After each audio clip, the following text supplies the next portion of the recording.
বাপের বাড়ির টাকা এভাবেই হাতিয়ে পাচার হচ্ছে তাহলে?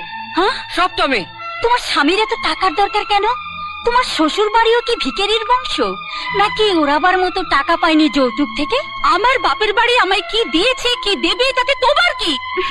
আমারই তো। এ বাড়ির যা কিছু এখন তো সব আমারই।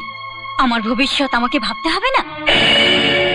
শ্বশুর বাড়ি ছেড়ে তুমি যেখানে পড়ে আছো, এখন তোমার শাশুড়ির গা হাত পা কে টিপে দিচ্ছে? সব তুমি।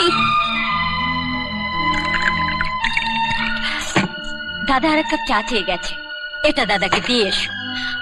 আর হ্যাঁ, গ্যাস ফুরিয়ে গেছে, আজ উনুনেই রান্না করতে হবে। দাদাকে চাটা দিয়ে কয়লাটা ভেঙে দিও। আমি কয়লা ভাঙবো? আমি কয়লা ভাঙতে জানি না।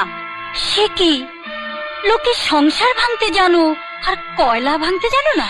কি এত বড় কথা!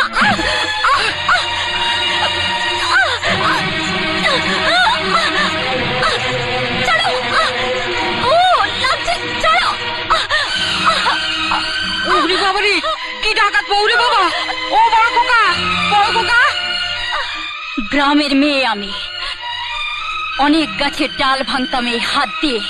তোমার হাতটা সেই ডালের কাছে খুবই ঠুনকো।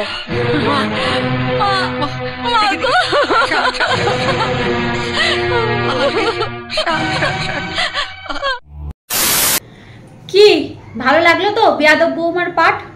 বেয়াদব বৌমার পাঠ করেছি তোমাদের সামনে। তো শাশুড়ির সাথে ঝগড়াটা কিরকম করলাম কোমর বেঁধে সেটা বলো। আর ননদকেও কিন্তু ছাড়িনি। কিছু কিছু ঘরে এগুলো একটু হতেই হয়, কারণ সব ঘর সমান হয় না। কিছু কিছু ঘরে শাশুড়ি ননদগুলো এরকম হয়। বৌমারাও খারাপ হয় জানি, কারণ বৌমারা শাশুড়িদের চোখে কোনোদিনই ভালো হতে পারবে না। তো যদি ভালো লেগে থাকে ভিডিওটা অবশ্যই লাইক কমেন্ট শেয়ার করতে কিন্তু ভুলো না। আর এইভাবে সবাই আমাকে সাপোর্ট করে যেও।